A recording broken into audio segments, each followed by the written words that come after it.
Okay, hi there. This is Pauline Field with another episode of Wit Wisdom and Wrinkles, Candid Chats on Aging. And with me today is my dear friend, Linda Salazar.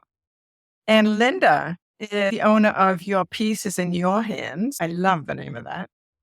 And she's a relationship and a spiritual growth coach. She also does scientific hand analysis, which, by the way, is not palm reading, as you know it. I have had this hand analysis, and trust me, it is not palm reading. And she also does end of life doula work.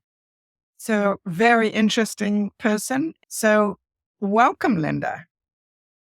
Thank you, Pauline. It's great to be here with you, my friend, and I appreciate you inviting me onto your show. Well, thank you. Thank you. I wanted to talk to you about the whole thing about energy as we age. Some people, they seem to run out of steam, and other people just keep going. Which camp do you fall into? I'm in the camp of the Energizer Bunny. I keep going, and it's not been an issue for me as far as feeling like I need to slow down. I will say this: if I'm out in the garden a lot and I've been out gardening for hours and weeding and stuff, yeah, my body might feel a little bit like it's done the work as it might not have felt 20 years ago, but it's easy enough to recover because then I just lay on the couch and have a little water and I'm good to go again after a few hours. It's actually not that bad, but it's just, I haven't found that getting older at this point in my life has really been all that difficult and detrimental. And I still feel like I have a lot of energy and I do on purpose take care of myself by exercising, and I do walk every single day for 4 miles and just my stretches alone. And I will get a massage every now and then because all of that, it's almost like oil to the body. We just have those muscles and the tendons and the ligaments worked on. So it's a very conscious decision on my part to be as active and to do whatever I can for my body so the bones and the ligaments and the tendons don't get stiff. And Yeah. that supports me in my aging process.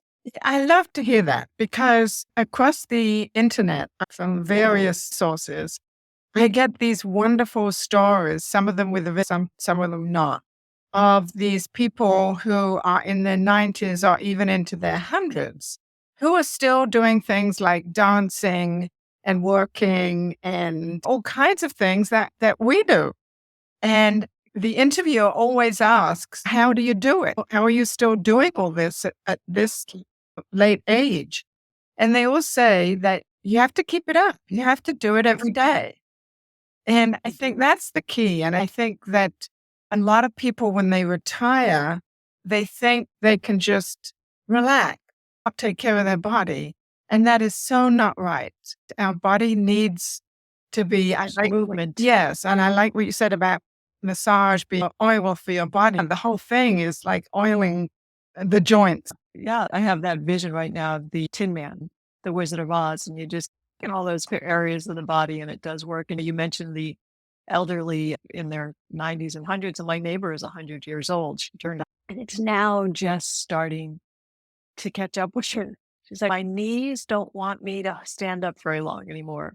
And she needs help every day now. But for 95, 96, 97 years, she drove and went out to do her shopping. She was active, but she also has an amazing attitude also. She's just a very positive person. And I think that helps too, is how she looks upon life. And she's taught me so much that way, is this seeing life from with eyes that look for the good, for what is working in life versus what's not working in life. And I think that also has a huge impact Well, on how we feel emotionally, physically, mentally. absolutely. Absolutely.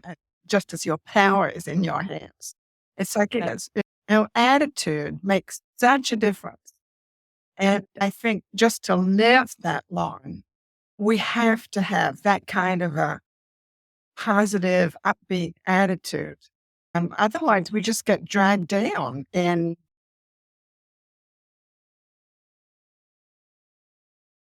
It's really easy to go down that rabbit hole of negativity and woe is me. And this is getting harder the older I get. It's really easy. And again, one of the things she taught me was that when things are not working the way you want them to in your body, she's like, nope, not going to pay attention to that. Nope, we're just going to keep moving forward until it doesn't bother me anymore. And it's worked for her. And it does have a tendency to work for me too, more times than not. Yeah, I have a friend who's had rheumatoid arthritis since she was 40 and she's now in her 80s. And Wow. she's almost constantly in pain, but you wouldn't know it. She Good gets for her. on with her life. She is upbeat. She does a lot. She has a gazillion friends, it seems. And it's hard to go on her calendar. So it really, I think attitude is a big thing that Yeah. has us be willing to do the things we need to do.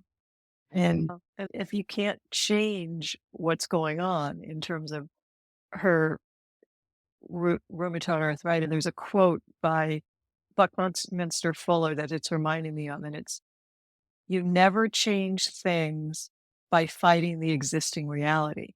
So it's almost as though she's stepping into, this is what it is for me, and I'm going to learn to live with it, and I'm going to learn to make the best of it, and I'm not going to fight it. I'm not going to resist it. And in that, it becomes less intensified.